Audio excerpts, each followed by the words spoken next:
자, 오늘은 마태복음 5장 43절부터 48절 말씀을 통해서 원수를 사랑하라. 원수를 사랑하라. 자, 드디어 오늘 산상수훈의 절정에 달하고 있습니다. 우리가 지난 몇 주 동안 산상수훈을 살펴봤고 앞으로도 이제 계속 살펴보겠지만 이게 산으로 말하면 오늘이 제일 높은 산이에요.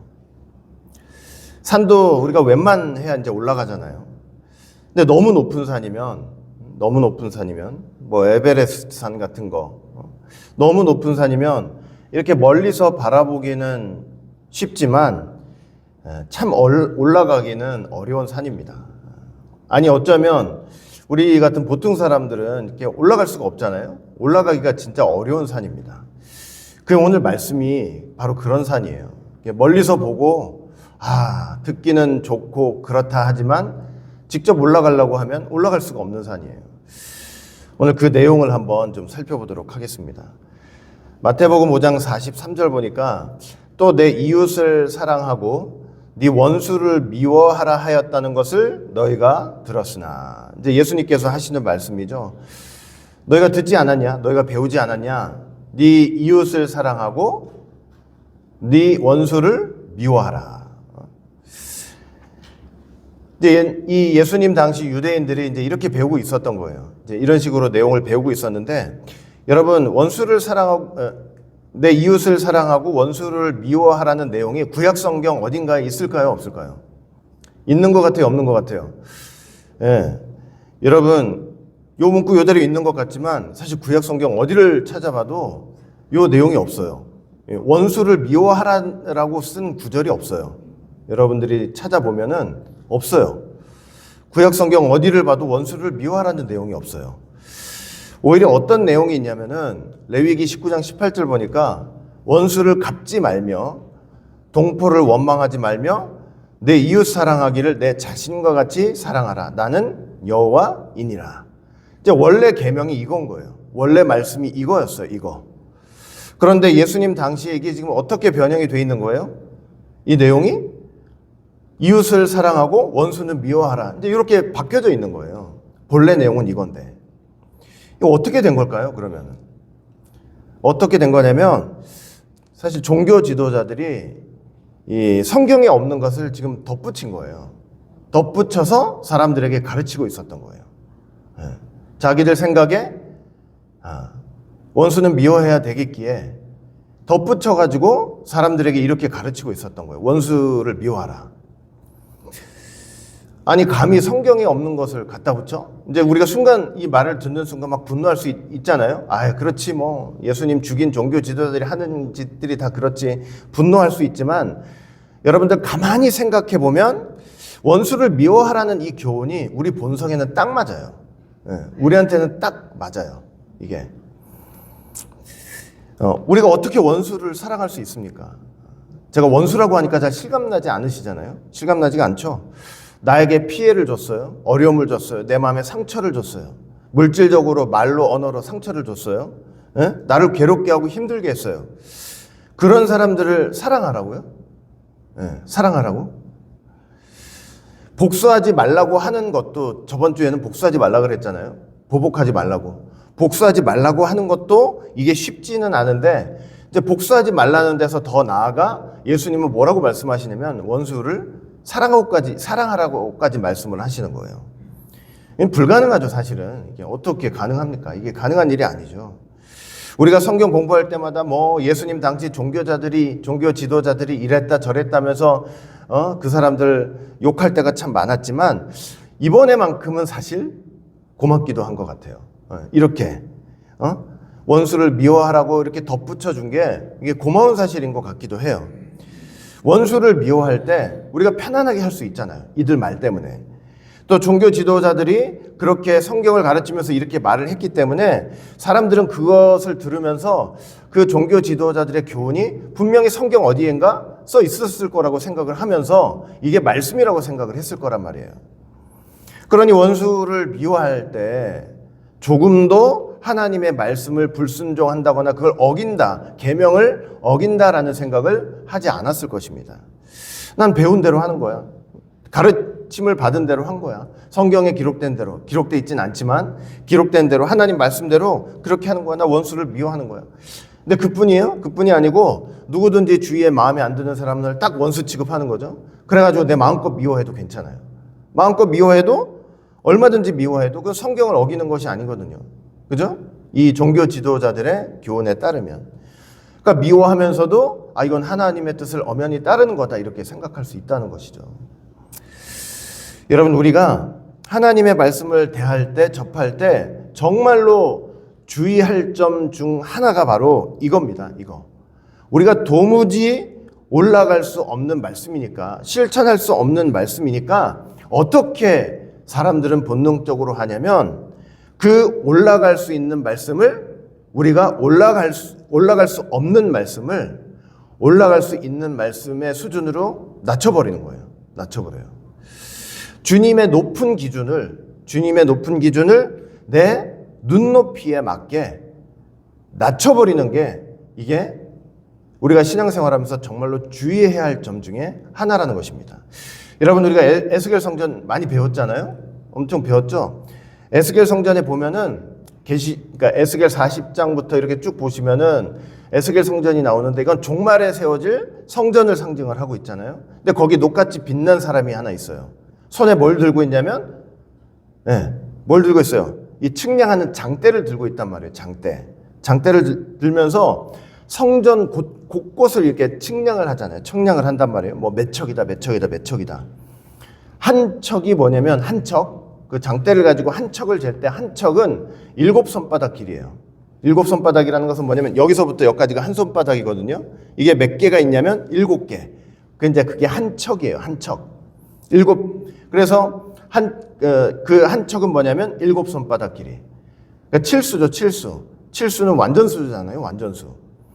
그러니까 에스겔 성전은 종말에 세워질 성전, 에스겔 성전은 우리한테 어떤 것을 보여주냐면 하나님의 본래 세계, 하나님의 본래 기준을 우리에게 보여주는 성전이에요.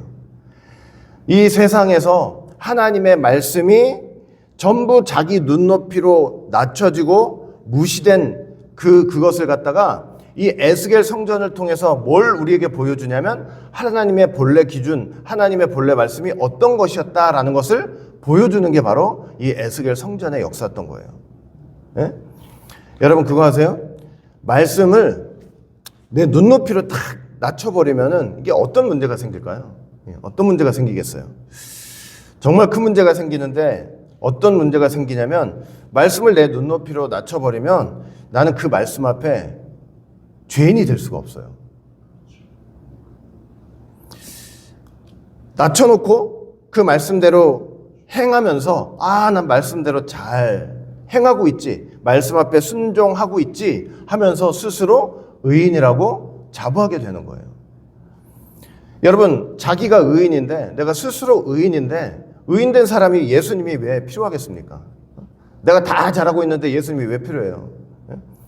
우리가 죄인이니까 하나님 앞에 죄인인 걸 깨달았기 때문에 예수님이 필요한 거예요. 예수님이. 죄인인 걸 깨닫기 때문에 회개도 하는 거 아니에요.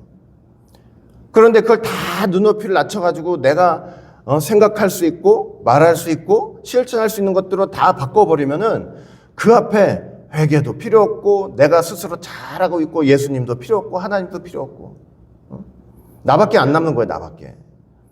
여러분 우리가 말씀을 듣고 배울 때 아무리 우리 머리로 이해가 잘 안 되고 도저히 실천할 수 없는 그런 말씀인 것 같아도 그 말씀의 기준을 내 눈높이로 낮춰서는 안 될 것입니다. 여러분 말씀의 기준을 낮춰버리면 내가 하나님 앞에 절대로 죄인인 것을 알 수가 없습니다. 하나님 앞에 죄인인 것을 모르면 회개할 수도 없고 회개를 통해서 하나님 앞에 돌아갈 수도 없습니다. 길이 없어요. 길이 없어. 하나님 앞에 돌아갈 수 있는 길이 없는 거예요.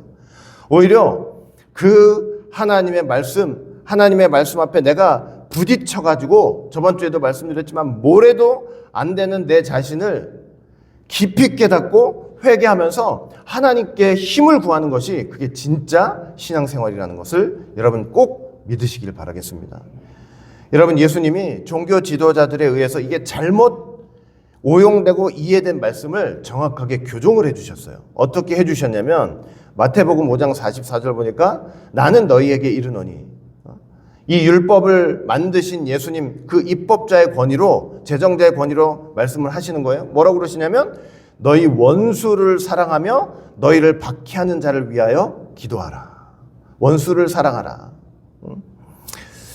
여러분, 이것은 아까 레위기 19장 그 내 이웃을 사랑하라고 말씀하신 하나님의 지금 본래적인 의미를 설명해 주고 있는 거예요.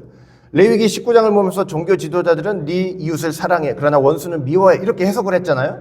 그런데 예수님은 뭐라고 해석을 하시는 거예요? 지금 원수도 사랑해야 돼, 이렇게 해석을 하시는 거예요. 그게 무슨 뜻이냐면 레위기 19장에 기록된 이웃을 사랑하라 라고 했을 때 네가 사랑해야 될 이웃 중에는 원수도 포함되어 있는 거야, 이 말씀을 하시는 거예요. 이웃을 사랑하라고 레위기 19장에 말씀할 때 거기엔 어떤 뜻이 있는지 알아? 네 원수도 사랑하라는 그런 의미가 있는 거야 하면서 예수님께서 그 계명의 본래적인 의미를 정확히 지금 설명을 해 주시는 거예요. 야, 소름 끼치죠? 네? 소름 딱 끼치죠? 원수를 사랑하라니. 뭐가 소름이 끼치냐면 원수를 사랑하라니요. 이게 뭐 가당키나 한 얘기입니까? 네? 과연 사람이라면 이게 할 수 있는 일인가요? 제가 그래서 아까 말씀드렸지만은 우리가 산상수훈을 이제 배우고 있잖아요. 예수님의 전반적인 말씀도 마찬가지예요. 그 산상수훈 중에 예수님의 말씀 중에 그걸 예수님의 말씀을 산이라고 비유를 해보면, 산상수훈을 산이라고 비유를 해보면 원수를 사랑하라는 말씀은 그 산 중에 산꼭대기예요. 산꼭대기. 예? 아까도 말씀드렸죠. 멀리서 바라보는 건 쉬워요. 이 원수를 사랑하는 말을 옛날부터 예수님을 믿고 주일학교부터 다녔으면 이게 입에 달고 다닐 수 있는 얘기거든요. 안 들어본 적이 없잖아요. 그러나 실제로 그걸 올라가려고 하면 그건 도무지 올라갈 수 없는 산이에요. 지쳐서 다 쓰러져 버려요. 다. 중간도 못 가가지고 다 넘어지는 거예요. 여러분, 너무 깊죠, 사실은. 너무 깊은 세계예요. 이 말씀의 진정한 의미가 뭔지 아세요? 뭐냐면 원수를 미워하는 것이 사실은 하나님 앞에 죄가 된다는 말씀을 하고 계시는 거예요. 이게 죄라는 거예요, 죄라는 거. 여러분, 산꼭대기 보세요. 산의 산꼭대기죠, 산꼭대기. 아까 말씀드렸죠. 이게 산꼭대기 같은 말씀이다. 그럼 반면에 뭐냐면 그 말씀이 깊다는 것은 뭐냐면 그만큼 우리 어둠의 깊이를 훨씬 더 깊게 드러내준다는 그런 의미가 있는 거거든요. 그러니까 뭐냐면 이 말씀을 통해서 지금 뭘 하고 계시면, 말씀이 너무 높은데 그 높은 말씀을 통해서 뭘 하고 계시냐면 우리 마음속 저 깊은 어둠, 그러니까 꺼내고 싶지 않은 그 어둠 있잖아요. 꺼내서 말하기도 싫고 듣기도 싫은 그 어둠 중에 하나가 뭐냐면 원수를 미워하는 것이다라는 거예요. 정말 또 한 번 소름이 끼치죠. 원수를 미워하는 것이 우리 가장 어두운 그 깊은 어둠 속에 이 자리 잡고 있는 죄악 중에 하나라니. 여러분, 물론 오해는 하시면 안 돼요. 사단 마귀를 사랑하라는 얘기는 아니에요. 그리고 이웃을 사랑하되 그 죄까지 받아들이라는 의미도 아니에요. 저 이웃을 너무나 사랑한 나머지 그 이웃이 범하고 있는 죄까지 동참하는 게 그게 사랑이 아니에요. 저번 주에도 말씀드렸는데 강도가 집에 들고 전쟁이 났는데 그거 다 맞아 죽으라는 얘기도 아니에요. 사랑하라고 하면서. 공적인 원수, 하나님을 대적하는 세력에 대해서 그걸 용인하라는 얘기도 아닙니다. 그러나 그럼에도 불구하고 가장 중요한 원칙은 나에게, 여러분에게, 우리에게 해를 끼치는 원수까지, 상처 준 사람들에게까지 그걸 원수를 갚지 않는 것에서 더 나아가 그들을 사랑하라고 지금 말씀을 하신 내용인 거예요. 여러분, 예수님 당시에 유대인들은 이웃이라는 개념을 아주 한정시켜 놨어요. 뭐냐면 지금 우리랑 똑같아요. 어떻게 했냐면 자기들과 가장 밀접한 관계에 있는 사람들, 친구, 그 다음에 자기 당파, 그 다음에 자기 민족, 자기에게 잘해주는 사람, 이렇게 이제 한계를 지어놨어요. 우리랑 지금 똑같잖아요. 우리가 생각하는 이웃이 바로 그런 거니까. 그러니까 어떤 율법사가 예수님한테 물어본 적이 있잖아요. 내 이웃이 누굽니까? 어디까지 이웃으로 해야 될지 생각이 궁금한 거예요. 내 이웃이 뭡니까? 이렇게 물어본 적이 있잖아요. 이건 뭐냐면 이웃과 원수를 구분해야 된다는 생각 속에서 이제 물어본 거예요. 어디까지 이웃이고 어디까지 원수가 되는지, 내가 누굴 사랑해야 되고 누굴 미워해야 되는지, 그게 궁금해서 이제 물어본 거예요.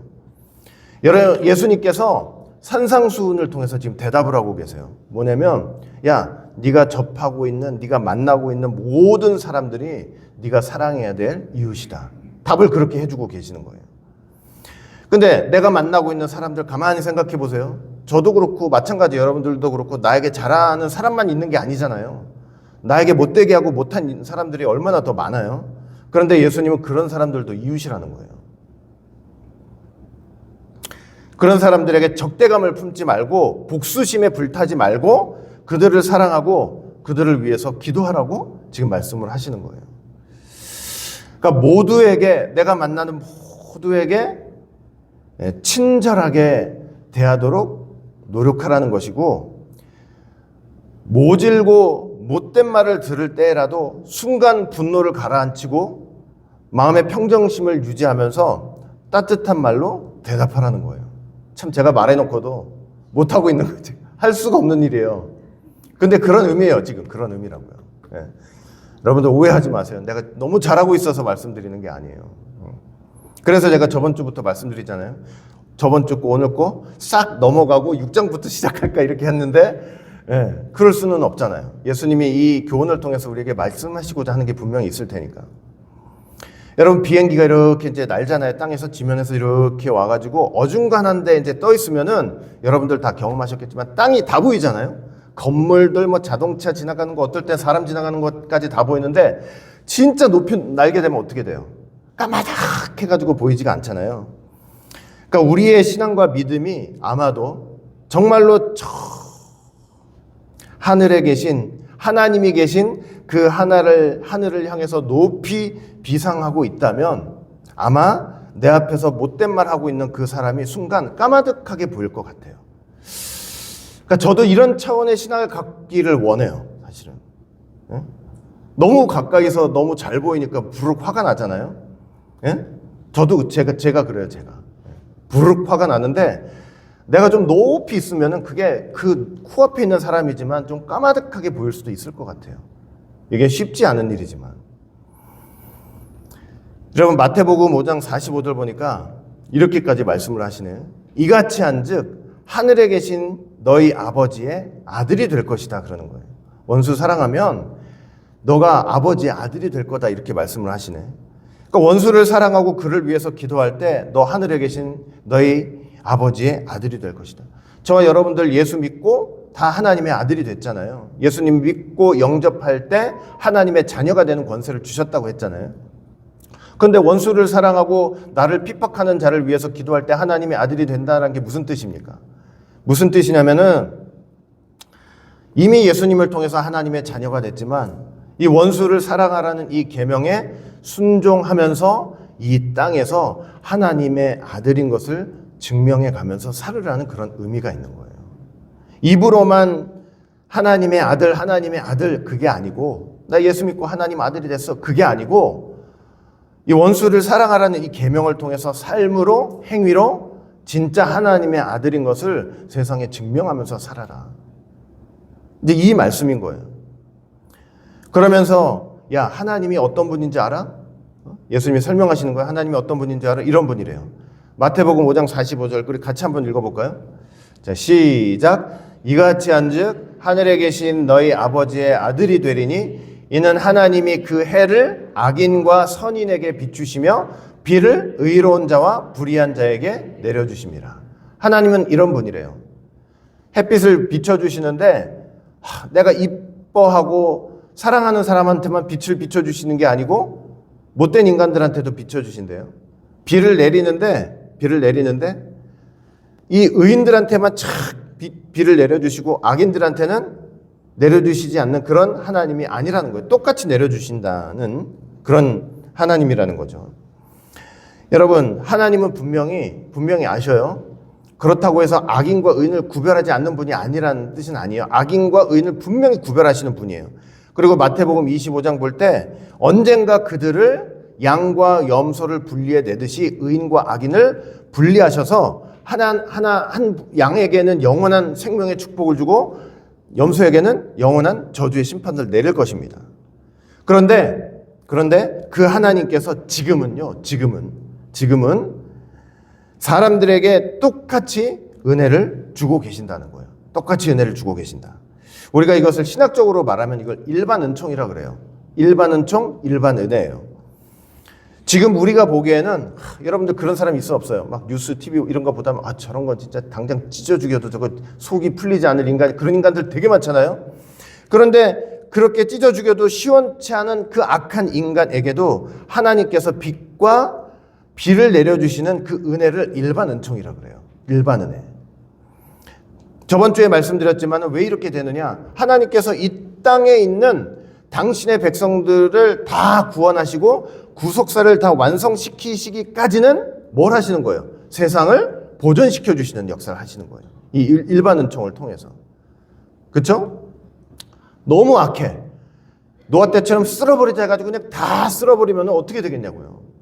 그러니까 이 일반 은총을 통해서 세상을 보존시켜 주시는 거예요. 세상을 보존시켜 주는. 왜 우주가 막 서로 간에 이 막 공존하고 자전하고 이러면서 부딪히지 않고 그 자리에서 이렇게 대폭발이 일어나지 않고 이렇게 운행하는 이유도 뭐냐면 하나님의 일반 은총이 있어서 그래요. 예? 우주의 멸망을 막으시는 하나님의 일반 은총. 그리고 또 하나, 또 어떤 것도 있냐면 왜 이렇게 일반 은총을 통해서 다 똑같이 해주시냐. 또 하나 어떤 게 있냐면 언젠가 때가 되면, 그 사람한테 때가 있다면 언젠가 때가 되면 그 악한 인간도 어떻게 할 수 있어요? 하나님 앞에 돌아올 수 있기 때문에 똑같이 은혜를 주시는 거예요. 지금 당장은 때려 죽여도 시원치 않은데 저런 인간도 언젠가 돌아올 수 있다는 거. 어? 제가 원수를 사랑하라고 하신 이유를 조금은 알 수 있을 것 같아요. 이 말씀을 통해서 보니까 조금은 알 수 있을 것 같아요.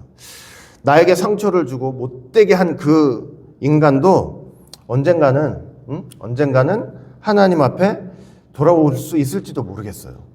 네. 복수하면서 그걸 산다면 세상이 어떻게 되겠어요? 전쟁터가 되겠죠, 완전히. 네. 전쟁터가 되겠죠. 그래서 복수하지 말라고 하신 거잖아요. 자기가 잘못한 거 깨닫고 인정하고 회개하는 가운데 돌아올 수 있기 때문에. 참아주면서 도리어 친절함으로, 따뜻함으로, 사랑으로 대해주라고 지금 예수님께서는 말씀을 하고 계시는 거예요. 여러분, 예수님의 십자가 사역의 성격이 그렇죠. 우리가 아직 원수 되었을 때래요. 원수 되었을 때. 여러분, 사랑하고 아끼는 사람을 위해서 그 사람을 깊이 사랑하는 것은 너무나 잘하고 당연한 거죠. 내 자식들 사랑하는데 문제 있어요? 내가 너무나 사랑하는데? 때로는 그 아끼는 사람을 위기에서 구원하려고 생명을 바치는 사람들이 있어요. 우리가 의인이라고 부르잖아요. 그 의인이 생명을 살렸을 때는 막 박수치고 눈물 흘리면서 저 사람 진짜 의인이었다고 표창장도 주잖아요. 근데 만약에 어떤 사람이 어떤 사람을 살렸는데 그 사람이 누구냐? 살인, 강도, 강간범 이런 것을 살려놨네. 그걸 자기 생명을 바쳐서 이제 살렸다고 생각해 보세요. 그러면 사람들이 뭐라고 하겠어요? 의인이라고 박수 쳐주겠어요? 저런 헛죽음이네, 헛죽음. 뭘 저런 걸 살리려고 자기 목숨을 바치나. 저거 완전히 아까운 목숨 그냥 날려버렸네. 찬양할 사람 아무도 없을 것입니다. 그런데 예수님은 우리를 위해서 언제 돌아가셨느냐? 우리가 아직 원수 되었을 때. 로마서 5장 10절 말씀 한번 같이 읽어볼게요. 시작. 곧 우리가 원수 되었을 때에 그의 아들의 죽으심으로 말미암아 하나님과 화목하게 되었은즉 화목하게 된 자로서는 더욱 그의 살아나심으로 말미암아 구원을 받을 것이니라. 우리가 원수 되었을 때 그 아들의 죽으심으로 말미암아 하나님과 화목하게 되었다고 말씀을 하고 있잖아요. 여러분, 맨날 하나님 말씀 안 듣고 불순종하고 정말 뭐가 솔직히 이뻐서 우리를 사랑해서 그렇게 십자가를 지셨겠습니까? 뭐가 이뻐가지고. 저 원수 같은 그 원수 같은 우리에게 하나님의 선택하심이 있음을 보고 예수님께서 그런 인간인 우리를 위해서도 십자가에 달려 돌아가신 거예요. 저런 인간 안에도 하나님의 선택하심이 있구나. 예수님은 아시잖아요. 그걸 위해서 십자가에서 돌아가신 거예요. 지금은 저래도, 지금은 저렇게 원수 같아도 저거 내 아들이야, 내 아들이다 하는 하나님 그 아버지의 예정하심을 보고 십자가에 돌아가신 거예요. 우리는 사람이라 누가 예정된 사람인지 모르잖아요, 우리 주변에. 그러나 믿음으로 이 십자가의 원리를 쫓아 어떻게 해야 된다는 거예요. 그래, 저 사람 가운데도 하나님의 아버지의 예정하심이 있을지 모른다 하는 그런 마음으로 어떻게 하라는 거예요. 그도 사랑하라는 거예요. 그도 사랑하라고. 따뜻하고 친절하게 대하라고요. 따뜻하고 친절하게 대하라. 예? 악을 악으로 갚는 것이 아니고 악을 선으로 갚는 마음을 가지고 살으라고 지금 말씀을 하시는 거예요. 마태복음 5장 46절부터 47절 보니까 너희가 너희를 사랑하는 자를 사랑하면 무슨 상이 있으리요? 세리도 이와 같이 아니하느냐? 또 너희가 너희 형제에게만 무난하면 남보다 더하는 것이 무엇이냐? 이방인들도 이같이 아니하느냐? 너희들이 죄인 취급하고 지옥의 땔감 취급하는 저 세리 이방인들도 자기 새끼는 사랑할 줄 안다 이거예요. 내가 사랑하는 사람, 내가 아끼는 친구는 사랑할 줄 안다는 거죠. 예수 믿고 하나님의 아들이 된 너희들은 달라야 되지 않겠냐 이거예요. 그들보다 달라야 되지 않겠냐. 마태복음 5장 48절 보니까 그러므로 하늘에 계신 너희 아버지의 온전하심과 같이 너희도 온전하라. 이게 무슨 뜻이냐면 부전자전. 하나님이 그러하시니 너희도 좀 그렇게 해라는 거예요. 원수에게도 사랑하는 사람들에게 하는 것과 같이 따뜻하게 좀 대하라. 사랑하는 성도 여러분, 제가 이 말씀을 통해서 몇 가지 좀 깨달은 게 있어요. 첫 번째는 우리가 하나님의 기준에 얼마나 내 자신이 또 우리가 하나님의 기준에 얼마나 못 미치는 사람인지를 제가 깨달았어요. 예수님은 원수도 사랑해야 하나님의 아들이라고 하는데 택도 없는 소리죠. 택도 없는 소리. 예, 택도 없는 소리예요, 솔직히. 그런데 그러면서도 얼마나 입으로 우리가 하나님의 아들이라고 하면서 자랑하면서 살았냐고요. 예? 제가 저번 주도 말씀드렸지만 그저 말씀 몇 개 깨달았어요. 남들이 못 깨닫는 거 깨달았어. 그래서 사람들한테 막 기승전결 잘해가지고 논리적으로 너무 잘 가르쳐요. 그래가지고 내가 하나님을 잘 믿고 정말 하나님의 깊은 세계에 있는 것처럼 그렇게 착각하고 자랑하고 교만하면서 살 때가 얼마나 많이 있었냐고요. 응? 진짜 하나님의 깊은 세계, 그 몇 개 깨달아 놓고 그게 하나님의 깊은 세계. 근데 제가 볼 때는 원수를 사랑하는 세계야말로 도대체 얼마나 깊은 세계냐고요. 이 하나님의 깊은 세계 하는데 원수를 사랑하는 세계는 도대체 얼마나 깊은 세계냐고요. 그런 세계에 도달해 본 적도 없으면서 그냥 지식으로만 머리로만 하나님의 깊은 세계에 있는 척 그렇게 살았던 그런 모습이 이게 반성이 되더라고요. 나는 말씀 앞에 죄인일 수밖에 없구나. 그 기준에 못 맞추는 원로 목사님이 옛날에 저한테 제가 한번 그 말씀드린 적 있잖아요. 다 그러시는 거예요. 말씀 앞에는 누구라도 다 죄인이라고. 그냥 몇 가지 하고 충성하고 남들 볼 때 열심히 하니까 다 잘하고 그냥 그 앞에 은혜인 줄 알지만 사실 여러분 그 말씀 앞에 내가 딱 서잖아요. 그 본질 앞에 서면은 누구도 의인이라고 할 수가 없는 거예요. 죄인이구나. 죄인이. 둘째, 그래서 나는 할 수 없기에 누가 필요한 거예요? 주님이 필요하구나. 정말 예수님이 필요하구나. 예수님 없으면요 안 되는 거예요. 안 되는 거. 사람은 할 수 없을 때 하나님은 하실 수 있느니라. 예수님 이 땅에 오셔서 원수를 사랑하셨잖아요. 원수 되었을 때 십자가를 지셨잖아요. 원수를 사랑하시고 그 원수를 위해서 십자가 지신 그 귀한 사랑과 그 귀한 의로움 있잖아요. 의로움. 그 귀한 의로움을 예수님을 믿는 우리에게 어떻게 주셨어요? 전가시켜 주셨어요. 전가시켜 주셨어요. 무슨 말이에요? 전가시켜 줬다는 게 뭐예요? 내가 하지 않았는데 내가 한 것으로 여겨주시는 십자가 은혜인 거예요. 우리 배웠죠? 재물 번제할 때 배웠죠? 예? 그 짐승한테 안수하는 이유가 뭐라 그랬어요? 예, 내 죄를 누가? 짐승이 내 죄를 짓지 않았잖아요. 근데 안수할 때 내 죄를 진 것처럼 했잖아요. 그와 마찬가지로 나는 하지 않았는데 예수님이 그 원수도 사랑하신 그 사랑과 의로움을 우리한테 어떻게 해주시는 거예요? 전가. 그런 주님의 십자가 은혜가 아니면 우리가 딱 하나님 심판 때 갔을 때 하나님 뭐라 그러실지 알아요? 하나님 저 뭐 다 잘해 왔어요. 뭐 주일도 열심히 잘 지켰고, 기본적인 거 잘 하고, 이렇게 저기 뭐 부모도 존경하고, 뭐 살인한 적도 없고, 가늠한 적도 없고, 뭐 남의 것 탐낸 적 없고, 이제 막 그럴 거 아니에요? 근데 예수님 하나님께서 나중에 뭘 딱 물으시겠어요? 나중에는, 응? 너 그래? 너 살면서 너의 가장 너에게 가장 상처 준 그 원수를 용서하고 사랑했느냐? 딱 물어보실 거란 말이에요. 물어보시면 어떻게 되겠어요, 여러분? 그 순간. 그랬죠, 그 순간. 심판대 앞에서 하나님이 너 천국과 너 지옥과 그렇게 안 하신다 그랬죠? 딱 가면은 알아서 벌써 내 마음에 생각나는 거. 나 원수를 용서하지 못하고 왔는데 그럼 알아서 줘야. 그러니까 생각해 보세요. 만약에 주님의 십자가, 그러니까 그 원수를 위해서 십자가 지신 그 귀한 의로움을 우리에게 전가시켜 주지 않으셨으면은 우리는 하나님의 심판대 앞에 딱 갔을 때 하나님 한마디 하실 거예요. 너 원수 사랑하다 왔어? 그러면 아니요. 그럼 지옥인 거예요. 이해되세요? 근데 그 십자가 은혜 때문에 참 제대로 살지 못하고 마음에 풀지도 못하는 이 인생을 하나님께서 받아주시고 구원으로 인도해 주시는 거예요. 그러니까 주님의 십자가 은혜가 없으면 되겠어요? 안 되겠어요? 진짜 안 되는 거야, 안 되는 거. 우리는 한 사람도 원수를 사랑하는 말씀에 한 사람도 걸리지 않고 넘어갈 수 있는 자가 없어요. 근데 십자가 때문에 살아가는 거예요, 이렇게 십자가 때문에. 그러니 제가 늘 말씀드리는 거지만 성경 보다가 막 이것도 깨닫고 저것도 깨닫고 하늘을 올라갔다 내려갔다, 야, 나 대단한 사람인가 보다. 착각하지 마세요. 뭘 착각해. 예수님 하나님 그런 거 갖고 안 하고 그 원수 사랑해서 이 한마디에 우린 다 무너지는 거예요, 그냥. 그러니까 머리만, 제가 그랬잖아요. 머릿속에서 왔다 갔다.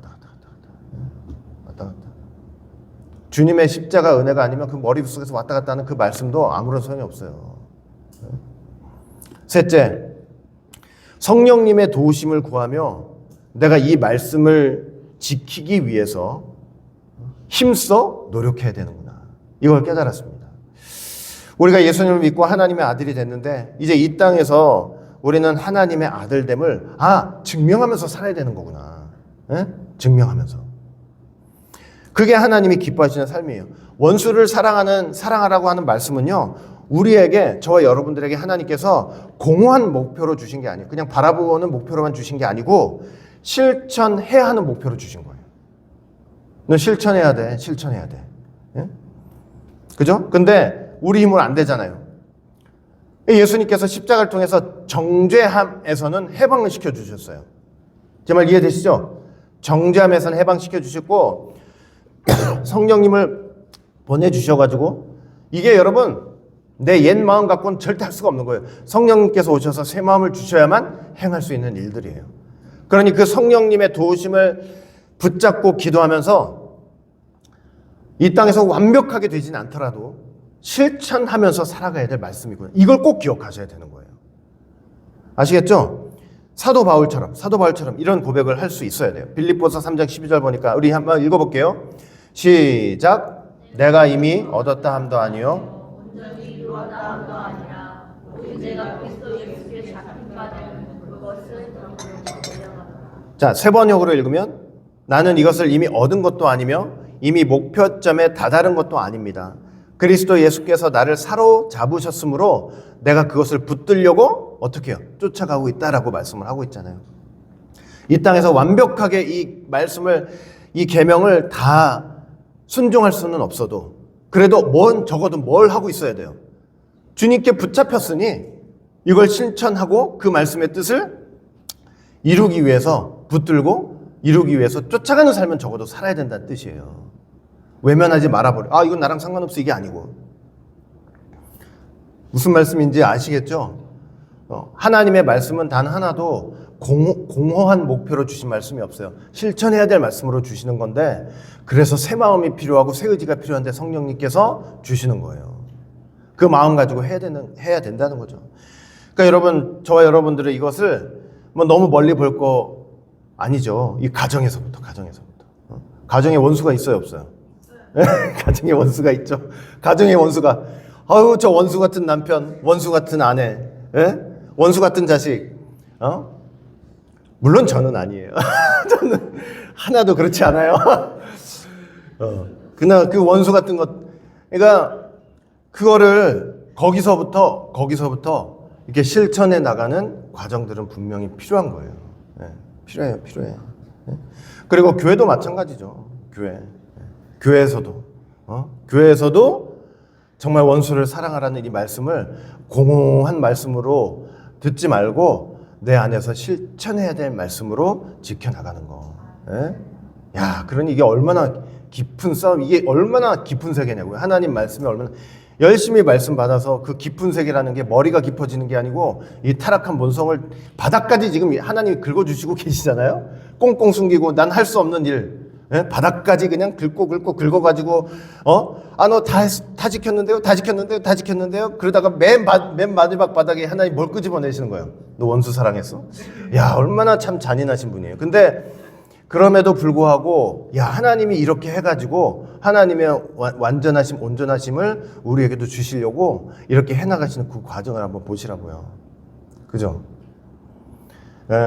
늘 말씀드리는 거지만 하나님 앞에 절대 자랑하지 마세요. 자랑할 게 하나도 없어요. 자랑할 게. 그리고 끝까지 내가 너무 잘해. 예수님 필요 없어. 이건 말 같지도 않은 소리예요. 끝까지 십자가 붙들고 가지 않으면 아무것도 안 되는 거예요. 네 번째, 그래서 마지막으로 제가 정말 드리고 싶은 말씀 뭐냐면 우리 신앙생활이라는 것은 끝까지요. 끝까지. 언제까지요? 그 나라 갈 때까지 하나님 붙들고 기도하는 삶이 돼야 된다는 거예요. 기도하는 삶. 내가 잘하고 있다. 다 내 눈높이에 말씀 다 낮춰놓고 내가 할 수 있는 정도로까지만 다 낮춰놓고 나 할 수 있을 것만큼 할 수 있을 정도까지만 전부 말씀을 다 갖다 낮춰놓은 거예요. 다. 그러고 보니까 나 잘못한 게 없는 것 같아. 나 되게 잘하고 있는데 다 낮춰놓고 하니 뭐 당연히 다 잘하고 있는 것처럼 느끼죠. 다. 응? 내가 또 잘할 수 있다는 착각 이런 거 다 빨리 버려버리시고요. 응? 그거 버리지 않으면요 어느 순간에 제가 진짜 그러니까 여러분들 느낄 수 있어요. 어느 순간에 신앙생활을 이렇게 딱 달아보면 거기에 하나님이 싹 빠져 있어요. 신앙생활에 하나님이 다 내가 잘할 수 있는 것으로 만들어 놓으면 하나님 빠져 있어요. 어느 순간에는 내가 다 결국은 보세요. 하나님 믿는다고 하면서 결국은 다 내 뜻대로 해. 이해되세요? 다 내 뜻대로 하고 내 힘으로만 해요. 내 힘으로만. 다 낮춰놓으니까 내가 할 수 있는 데까지만 해놓으니까 내 힘으로 하게 되는 거잖아요. 그리고 다 내 의지로만 해요. 예? 다 내가 했다. 다 내가 했다. 내 공로가 이렇다. 내 공로가 있었다. 기도한다고 하지만 말씀을 이렇게 다 낮춰놓은 상태에서 기도하잖아요. 그럼 기도 내용이 뭐가 되는지 아세요? 결국은 뭐가 되는지 아세요? 내 뜻대로 하게 하여 주옵소서예요. 기도의 내용이 말씀을 다 낮춰놓고 보면, 응? 내 뜻대로 다 내 뜻대로 되게 하시고 다 내가 잘 되게 해주시고, 응? 어떤 기도가 이게 입에서 안 떨어지냐면 그리 아니하실지라도 절대로 안 떨어져요. 입에서 그리 아니하실지라도 내가 주님의 말씀을 배신하지 않겠습니다. 그리 하지 않으실지라도 내가 어떤 순간이 와도 그리 아니하실지라도 내가 하나님께 실망하지 않겠습니다. 내 자신이 좌절하지 않겠습니다. 응? 내 자신에 대해 절망하지 않겠습니다. 이런 기도가 안 나와요. 안 나와. 다 낮춰놓고 보면. 그러니까 정말 하나님은 이 말씀에 기록된 대로 그 종기와 그 고기성 높여놓고 그 안에서 내가 할 수 없다는 거 고백하고 하나님께 끝까지 붙들고 기도하면서 그리 아니하실지라도 그렇게 안 될지라도 나 끝까지 하나님 믿고 하나님의 선하심을 믿고 또 하나님의 계획을 믿고 나 끝까지 하나님 붙들고 살아가겠습니다. 이런 기도를 사실은 해야 되는 거예요. 이런 기도를. 원수를 사랑하라는 말씀 이런 건 이게 말씀 낮춰놓고 그거는 그냥 뭐냐면 그 말씀 같은 거 한 귀로 딱 듣고 그냥 훅 이렇게 흘려보내요. 예? 여러분 성경 읽을 때 이거 흘려보내지 이거 진짜 여러분 마태복음 5장 읽으신 적 있을 거 아니에요. 이 말씀 앞에 여러분 진지하게 여러분들 한번 대하기 시작해 보세요. 원수를 이 말씀을 집에 가서 원수 사랑하고 빨리빨리 그 다음에 넘어가지 말고 그 말씀 앞에 정면으로 한번 부딪혀 보시라고요. 예? 얼마나 무서운지 알아요? 이 말씀에서 안 되는 나를 발견할 때. 예? 나하고 상관없어. 나하고 상관없어. 왜 상관이 없어요? 나한테 하신 말씀인데. 예? 그러니까 처음부터 마지막까지 야 이거 내 힘으로 되는 게 하나님 말씀 앞에 내 힘으로 되는 게 없구나. 끝까지 정말 기도 없이는 안 되는구나. 말씀 붙잡고 정말 하나님께 간구하지 않으면 신앙생활 할 수 없는 거구나. 이걸 꼭 기억하시면서 이렇게 신앙생활 해나가셨으면 좋겠습니다. 여러분 끝까지 기도하세요. 끝까지 잘난 척하지 말고 끝까지 기도하시고 끝까지 하나님 붙잡고 하나님만 바라보시길 바라겠습니다. 이게 얼마나 말은 쉬운데 얼마나 하기 힘든지 아시냐고요. 그래야만 하나님께서 기뻐하시는 신앙생활 할 수 있습니다. 말씀에 순종하는 신앙생활 할 수 있는 거예요. 우리 모든 성도는 저를 비롯해서 모든 성도는 이 말씀을 외면하거나 간과하지 말고 이 말씀 앞에 정면으로 나를 부딪혀 보고 내 자신의 연약성을 먼저 깨달아야죠. 깊이 깨닫고 기도하고 간구하는데 건강하는 가운데 조금이라도 내 삶의 영역 속에서 조금이라도 실천할 수 있도록 노력하고 애쓰는 모두가 되시기를 주의 이름으로 간절히 축원을 드리겠습니다. 기도합니다. 사랑과 은혜가 풍성하신 아버지 하나님, 오늘도 이렇게 귀하고 복된 시간을 통해서 원수를 사랑하라는 그런 말씀 앞에 저희들이 한번 서봤습니다. 그렇게 서봤더니 정말 저번 주에 복수하지 말라고 하신 말씀보다 더더욱 그 말씀 앞에 설 수가 없습니다. 저희 본성으로는 설 수가 없습니다. 아무리 머리로 말씀 잘 깨닫고 하나님의 깊은 세계를 경험했다 할지라도 그 말씀 앞에 나 타락한 본성은 여전합니다. 하나님 저희들 불쌍히 여겨주시고 저희에게 새로운 마음과 새로운 힘과 새로운 의지를 허락하여 주시고 다시 한번 이 말씀이 공허하게 내 삶 가운데서 왔다 갔다 하지 않고 내가 조금이라도 내 가정 속에서 실천할 수 있는 말씀으로 자리 잡고 그리하여서 내 마음이 조금씩 고쳐지고 더욱더 하나님을 향한 뜨거움으로 채워지고 예수님의 십자가 보혈을 붙들고 승리하며 살아가는 모두가 될 수 있도록 주님 축복해 주시옵소서. 끝까지 함께해 주시고 도와주실 줄 믿고 감사드리며 사랑 많으신 예수님 이름으로 감사하며 간절히 기도드리옵나이다. 아멘.